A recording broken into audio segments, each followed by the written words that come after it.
자, 오늘 말씀은 출애굽기 13장 21절부터 22절 말씀 가지고 우리를 인도하십니다. 이와 같은 제목으로 하나님의 말씀을 전합니다. 우리들을 인도해 준다. 사람이라 살아가면서도 우리 자신을 인도해 준 사람이 있으면 굉장히 좋습니다. 그러나 성경의 말씀은, 본문의 말씀도 그런 말씀합니다. 우리는 하나님의 인도함을 반드시 받습니다. 하나님은 장자의 죽음 재앙을 이 끝으로 이스라엘 백성을 애굽에서 구원하여 내셨습니다. 본문의 말씀처럼 밤에는 불기둥과 낮에는 구름기둥으로 이스라엘 백성을 인도하셨습니다. 어려움 속에서 바로 우리들을 인도해 주시고 애굽에서 구원하여 주셔서 그곳에서 그냥 끝나는 것이 아니라 본문의 말씀처럼 불기둥과 낮에는 구름기둥으로 이스라엘 백성들을 인도해 주셨습니다. 그리고 그들을 하나님은 출애굽기 13장 21절에서 알 수 있듯이 불기둥과 구름기둥으로 이스라엘 백성을 직접적으로 인도하셨습니다. 이 말씀은 요한복음 6장 44절에 말씀 보면은 나를 보내신 아버지 곧 하나님께서 이끌지 아니하시면 아무도 내게 올 수 없다라는 예수님의 말씀이 있습니다. 우리가 어떤 이유, 질병이나 고통이나 아니면 이성적으로 여러 가지 문제적으로 자녀들, 가정의 모든 문제로 인해 가지고 바로 교회에 나오든지 안 나오든지 그것도 분명 하나님께서 인도해 주셨다는 사실을 믿으시기를 주님의 이름으로 축원드립니다. 아멘.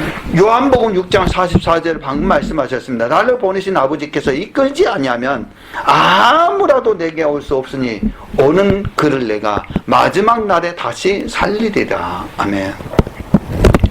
우리가 교회에 나오는데 여러 가지 이유들이 있습니다. 어떤 사람은 전도지를 보고 감동받아서 교회에 오기도 합니다. 또한 어떤 사람은 교회 갑시다 라고 권면하는 전도자에 이끌려서 교회에 나오기도 합니다. 또는 어떤 일은 교회 가면은 사업이 잘 될 수 있을까라며 교회에 오기도 합니다.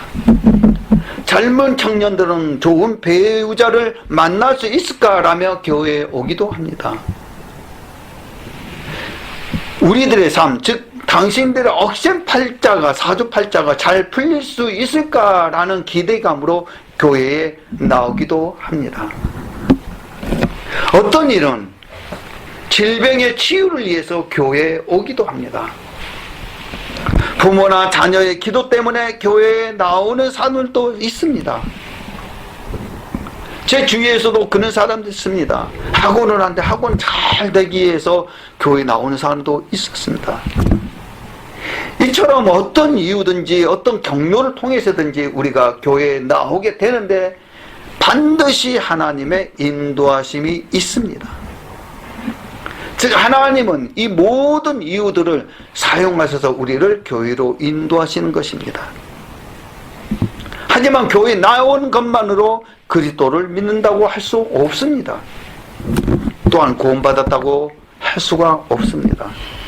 그렇다면 하나님께 택함받아 그분의 인도하심으로 교회에 나온 사람은 어떻게 해야 합니까? 이스라엘 백성들은 여호와를 나의 구원자라고 고백했습니다. 우리도 여호와를 나의 구원자라고 고백해야 합니다. 아멘. 이스라엘 백성들이 낮에는 구름기둥과 밤에는 불기둥으로 이스라엘 백성을 인도해 가신 하나님이셨다는 것입니다. 저와 여러분도 마찬가지입니다. 삶 속에 낮에는 구름기둥으로 밤에는 불기둥으로 날마다 인도해 주십니다. 그러나 이스라엘 백성들이 가던 그 길을 돌려 홍해 앞에 서게 하셨습니다.